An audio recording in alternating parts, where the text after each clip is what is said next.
Na vyama vingi tunajali jamii, lakini tunakuwaga hatuna hata mpango mzuri wa kujali jamii. Wakati mwingine ikiwa mwisho wa mwaka ndo tunaangalia kama kuna kitu kamebaki, basi tunakimbia hospitali, tunapeka mashuka 2 matatu, tunakuwa hatuna mpango bora. Yaani vyama vingi hatuna mpango bora.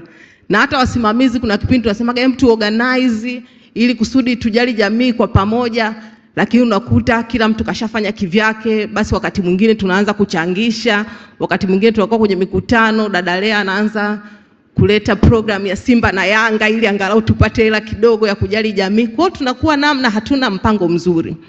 Kwa hiyo sasa kwa kuwa na foundation yetu itatusaidia kwanza kuwa na fedha ambazo zitatokana na wafadhili mbalimbali wakiwemo sisi wanachama wenyewe. Si ndivyo jamani Lakini tutakuwa na mpango mzuri wa kila mwaka tunajua tutafanya vitu gani. Si ndio Lakini itatusaidia kulinda mali zetu za chama, kwamba siku ambayo itatokea changamoto kubwa ambayo itatulazimu tujali jamii, hatutaweza kusema tunatoa basi hela kidogo kwenye viakiba au kwenye kafaida ili tujali jamii alafu tutairudishia. Hiko kitu kitakuwa hakuna, si ndivyo Kwa hiyo itatusaidia, tutakuwa na mfuko wetu.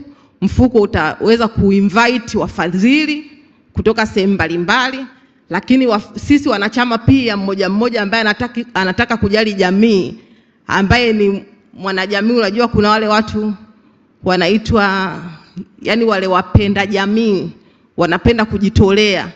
Kwa hiyo atajua kuna sehemu sahihi ambayo ataleta fedha yake kama sadaka, ambayo anajua moja kwa moja itaenda kuigusa jamii.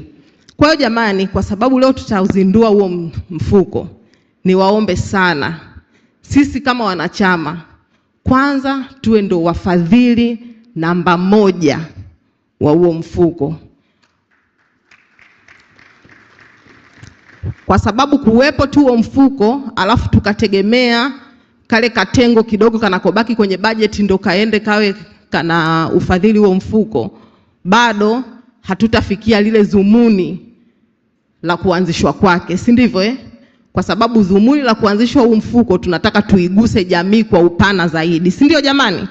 Kwa hiyo naomba wanachama tuwe royo kwenye huu mfuko, ili kusudi kupitia huu mfuko basi Bandarini SACCOS tukaiguse jamii, na wananchi wenzetu wa Tanzania wajue umuhimu wa kuwepo Bandarini SACCOS, na sisi Bandarini SACCOS kuwepo tuweze kuimpact